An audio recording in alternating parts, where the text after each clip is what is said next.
دکاندار ہوگا ان میں کہ جمعہ پڑھ کر آ کر میں دکان پر بیٹھوں گا، کوئی فیکٹری کا مالک ہوگا کہ آ کر میں واپس فیکٹری میں کام کروں گا، اور کوئی گھر سے گیا ہوگا واپس آ کر کھانا کھاؤں گا۔ کسی کی ماں نے، کسی کی بیوی نے، کسی کے گھروں میں انہوں نے ان کے آنے کا انتظام کیا ہوگا۔ سامعین، کچھ دن پہلے پشاور میں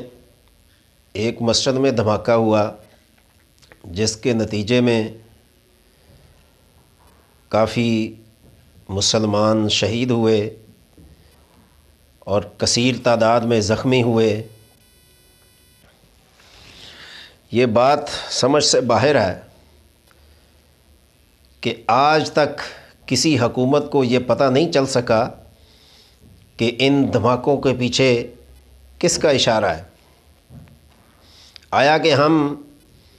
مسلمانوں کو ایسے ہی شہید کراتے رہیں گے؟ اور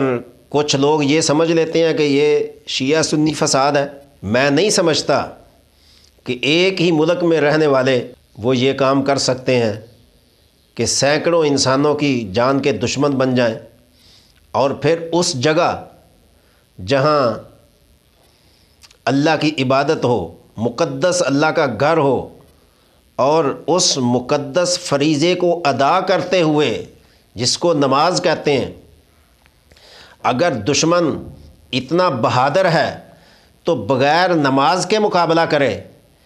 کہ یہ کیوں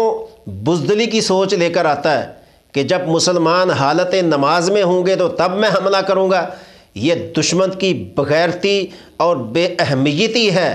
اس کی اس سوچ پر 1000 مرتبہ لعنت کرنی چاہیے جو یہ سوچتا ہے کہ نماز کے اندر میں حملہ کروں گا۔ جو مسلمان حالت نماز میں تھے، اللہ کے ذکر میں تھے، نبی علیہ السلام کے اوپر درود و سلام پڑھنے میں مشغول تھے، اللہ کی مقدس زمین کے مقدس ٹکڑے یعنی مسجد کے اندر تھے، اس مسجد میں حالت نماز میں ان پر حملہ کیا۔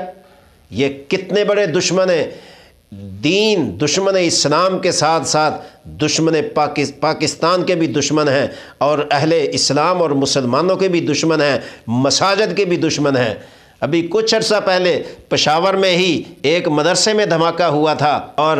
آج کچھ دن پہلے مسجد میں دھماکہ ہوا۔ تو سامعین،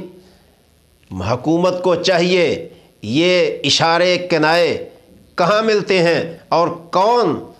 دشمن ہیں مسلمانوں کے اور پاکستان کے، ان کو کیفر کردار تک پہنچانا چاہیے، اور ان کو سر عام چوکوں پر لٹکانا چاہیے جو دین کے اس قدر دشمن ہیں، جو مسلمانوں کے اور پاکستان کے اس قدر دشمن ہیں، جن کو شرم نہیں آتی حالت نماز میں۔ کوئی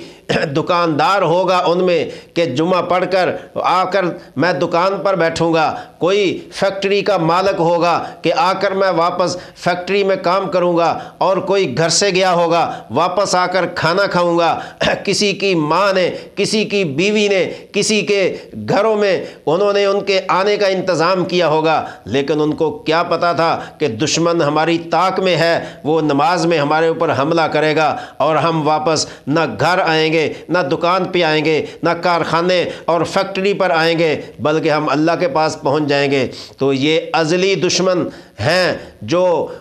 پاکستان کے اندر افراتفری اور فرقہ واریت پھیلانا چاہتے ہیں، اور شیعہ سنی کا نام لے کر کوئی تیسری طاقت اس سے فائدہ اٹھانا چاہتی ہے۔ تو لہٰذا میں ان خاندانوں کے ساتھ دلی ہمدردی اور تعزیت کا اظہار کرتا ہوں۔ اللہ ان کو صبر جمیل دے، اللہ ان کے لواحقین کو، وارثین کو صبر حسین کے بدلے جنت میں بہتر بدلہ دے، اور ان شہداء کو اللہ جوار رحمت میں جگہ دے، اور جو زخمی ہیں پروردگار ان کو صحت کاملہ عاجلہ مستمرہ عطا فرمائے، اور پروردگار آئندہ ہمیں اس قسم کی ناپاک دہشت گردی سے ہماری مسلمانوں کی اور اسلامی ملکوں کی، خاص کر پاکستان کی حفاظت فرمائے۔